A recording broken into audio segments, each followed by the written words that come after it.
All right, hey, I'm Rob Massey, and I love God, and I love the Scriptures, and I want to follow after Him with all my heart. And we live in a world. I've been touched by this thought and these ideas. We live in a world with diversity, confusion, animosity, anger, hatred, racism, bigotry, and I'm wondering how would God want us to address these issues today. One of the major things that He's called us to is unity, and He says that that's only possible through the gospel, and that this faith in the gospel is progressive. The day that we begin to believe in God and seek Him with all of our heart is not a day that we get a new set of brains, a new set of behaviors, but that as we continue and walk in that faith and begin to gaze on God and look at God and seek after Him with all of our heart, that what we will do is progressively change. So Romans 1 says that Paul was saying when he was writing this letter to the Romans, that he was not ashamed of the gospel of Jesus Christ, and that it was for Jews and Gentiles. And you could just plug in any race, any culture, any people. It was for both people, to bring people together. And that Christ had some sort of unifying ingredient in the Spirit of Jesus Christ that would bring us together. And so he says that the righteousness or the rightness or God being justified, God is justified, and it was revealed in the gospel, and it was progressive from a faith to a completion of your faith. And when Paul was dealing with these guys in Romans, and I'm still talking about diversity and how people come together in one.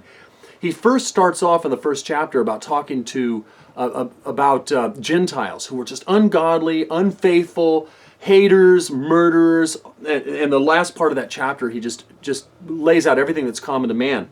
But he said, you know what? You knew God, but you did not want to acknowledge God. In the 28th verse of the first chapter, he says, since they did not see fit to acknowledge God, something was wrong with their mind. They would not acknowledge this knowledge.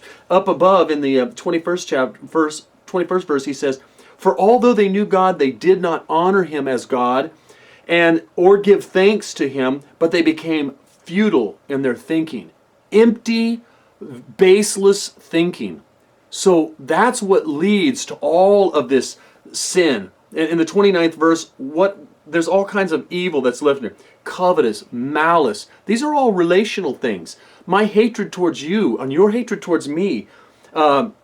Murder and strife and deceit and slanders and gossips. All this junk that we even do on the web. We trash one another. We will say things that we will never say to a person's face. We'll say it on the internet. Man, God wants to give us a different spirit, and He's done that. He's given us a direction in His Word.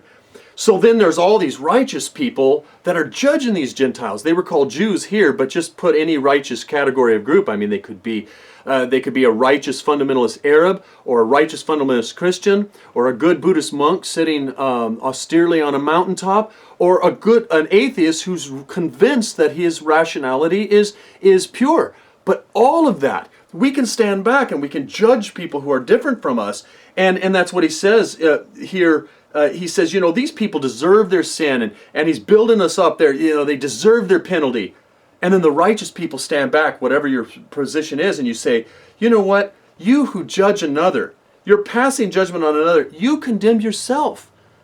Because none of us at this point is faithful to the laws that we even believe. How many of us will agree that no, it's not good to hate, yet we hate? We know that it's not good to slander, but at times we slander. It's not good to lie, but at times we lie. We lust, we do these things, and we know they're not good. Anyway, the point is that God is wanting to bring all people together, and He believes that the only way that can be done is through Jesus Christ. And a mind that acknowledges God. I'm saying, wherever you are, whether you're at the beginning of your faith, maybe you don't even have faith, if you will just begin to say, maybe there's a God. Begin to acknowledge Him. If you believe there's a God, and you start to acknowledge Him in your life, begin to investigate. What's He like? What's his character? Begin to gaze on him and allow that, and begin to imitate him and allow that to begin to change you. In the mind, I'm talking about the renewing of the mind. In the 12th chapter of Romans, Paul is really mirroring. He's saying, listen, not like these Gentiles who have a debased mind, who have a mind that will not acknowledge God, but the people who really want to change, who really want to have unity with their with the brethren, with other mankind, with their families, within their communities, that they need to have a mind that is constantly being renewed. Look at the second verse of the 12th chapter. He said, do not be conformed to this world. And all of you guys that are watching this right now, you know, there's a lot of things that are on this internet. There's a lot of things that go on in this world that are just not right. And so don't be conformed to that. Be willing to buck up against the course of this world that draws you into negativity and poisons you towards other people. But do not be conformed to this world, but be transformed by the renewing of your mind. So instead of having a mind that is debased, like the first chapter of Romans talks about, have a mind that's renewed. And it's that you may test and discern what is the will of God. If there's a God out there, does he have a will for you? Does he have a purpose for you? Does he have a plan for you?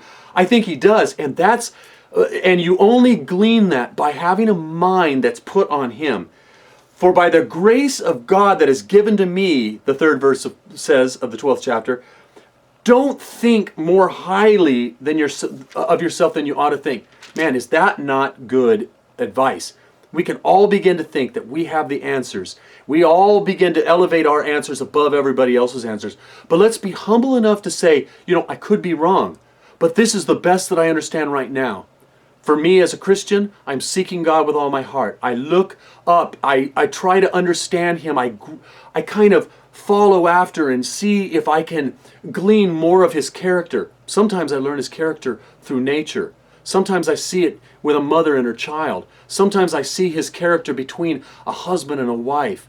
I see his character displayed by good leadership within a nation or within a school or whatever. I want to discern the character of God, and I think we all know what it is. At our heart, we know what evil is, and at our heart, we know what good is.